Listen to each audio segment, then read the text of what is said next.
Hey, it's Rebecca Smith for the KBIA newsroom in Columbia, and it's time for Missouri Health Talks, a project where we listen in on Missourians' conversations about access to health care. This week we hear from Elizabeth Herrera Eichenberger.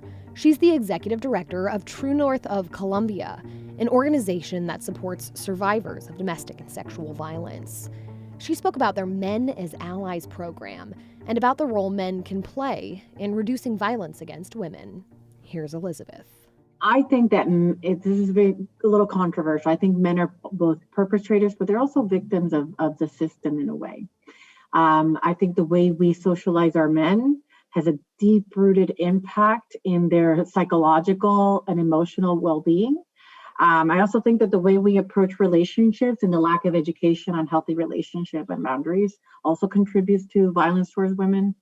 But again, the statistics don't lie. Most of our perpetrators are men, and most of our victims are women. The idea that men as allies has been in the movement for a really long time.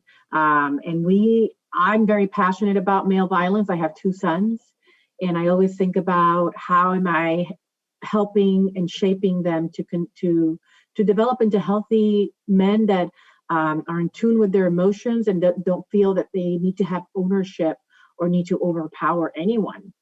And so we involve men to be a part of the conversation. And the reason why we call it Men as Allies is because this is an allyship relationship. I don't need you to be the voice for women. That hasn't worked. I don't need women to be at the front and you guys sitting in the back. We've done that for hundreds of, probably thousands of years. I need you beside me. And we need to walk together and share a cohesive message of what violence looks like. I need you to take responsibility, take ownership for your impact as men. And men have an incredible amount of power in our society. Leading by example is number one. The way we joke around with each other, the way that men joke around with each other, normalizing certain behavior has a huge impact, especially on younger men. So I'm wondering, Elizabeth, what is something men can do in their daily life to help change this system, to help reduce violence against women? The first thing is asking the women in your lives, how does it feel? And what is their experience with safety and violence? I think that could be a really big starting point. Being an active bystander, speak up. When you hear that rape joke, when you hear that inappropriate thing that was said about a woman or commenting and over-sexualizing women, speak up. It's not okay. And what it does, it dehumanizes women. It puts them in a category of second-class citizens. It does have a long-term impact. Be accountable for what they're hearing, not having the attitude of this doesn't pertain to me, but rather this is really inappropriate. That rape joke is not funny. And, having the courage to do that, to speak up when injustices are happening.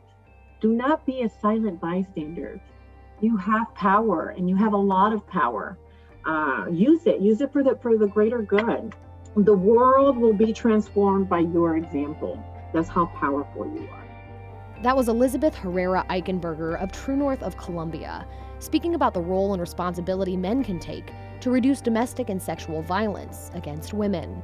That's it for this week's Missouri Health Talks. Tune in next week for more conversations from throughout the state about health and access. I'm Rebecca Smith. Thanks for listening.